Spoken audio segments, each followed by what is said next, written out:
আসসালামু আলাইকুম রহমতুল্লাহ। স্ক্রিনে যাকে দেখতে পাচ্ছেন উনি হচ্ছে সকলেরই পরিচিত জুয়েল ভাই, মানবতার পেরওয়ালা বললে চলে, অর্থাৎ আমাদের শ্রদ্ধেয় বড় ভাই জুয়েল ভাই, যাকে বাংলাদেশের সকলে ছোট বড় সবাই চিনে।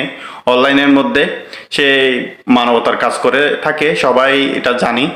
কিন্তু সে একটা কথা বলছে, মাজার পূজারি ব্যাপার নিয়ে একটা কথা বলছে, যে কথাটা আসলে আমাদের গায়ে লাগছে, বিশেষ করে চট্টগ্রামবাসীদের গায়ে লাগছে। আমরা তো যেহেতু অলিভক্ত, বিশেষ করে সুন্নিরা যেহেতু মাজার জিয়ারত করি, এটা আমাদের গায়ে লাগছে যেহেতু মাজার পূজারি বলছে। তো আমি ওনাকে বলবো, আপনার মানবতার কাজ করেন, সে ব্যাপার আপনি এগিয়ে যান, কিন্তু যে বিষয় আপনার জ্ঞান নেই সে বিষয় নিয়ে কথা বলা আপনার স্বভাব হয় না। তো আপনি যে বলছেন মাজার পূজারি, ভাই মাজার পূজারি যে বলছেন, একটা পূজা জিনিস মাজার পূজারি, এটা আমরা কিন্তু মাজার কিন্তু জিয়ারত করি। মাজার জিয়ারত করা কিন্তু আমাদের রাসূলের সুন্নত, আর পূজা করা কিন্তু শিরিক। আপনি একটা সুন্নতকে শিরিকের সাথে তুলনা করছেন। মাজারে কখনো কিন্তু পূজা হয় না।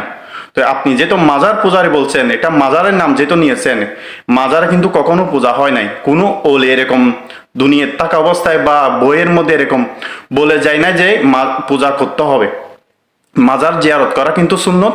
আপনি সুন্নতটাকে শিরিকের সাথে তুলনা করছেন, এটা কিন্তু অনেক বড় একটা বেয়াদফি, অনেক ধরনের একটা ভুল কথা, মানে কি গুমরাহি কথার মতো। তো আপনি ওই ব্যাপারে যদি, ইসলামিক ব্যাপারে যদি জ্ঞান যদি না থাকে, সেই ব্যাপার নিয়ে আপনি মাথা ঘামাবেন না, কথা বলবেন না, ঠিক আছে? আরেকটা বিষয়, আপনি যে মাজার পূজারি বলছেন, আগে নিজেরটা খেয়াল করছেন? আপনি যে অনলাইনের মধ্যে আপনার ওয়াইফকে নিয়েও কিন্তু ভিডিও করেন, তো সেটা একটি আপনার ইনকাম। আপনি যদি মুসলিম, আপনি তো মুসলিম, আপনি তো এটাই জানেন নারীদের জন্য, মহিলাদের জন্য কিন্তু পর্দা ফরজ। সে জায়গার মধ্যে আপনি ওয়াইফকে নিয়ে অনলাইনের মধ্যে ভিডিও করেন। কিন্তু আপনি যদি কথা এটা বলছেন যে সেজন্য আমি বলতেছি, শুনি মাজার পূজারি বলছেন যে সেজন্য এটা আমি আপনাকে দেখাচ্ছি।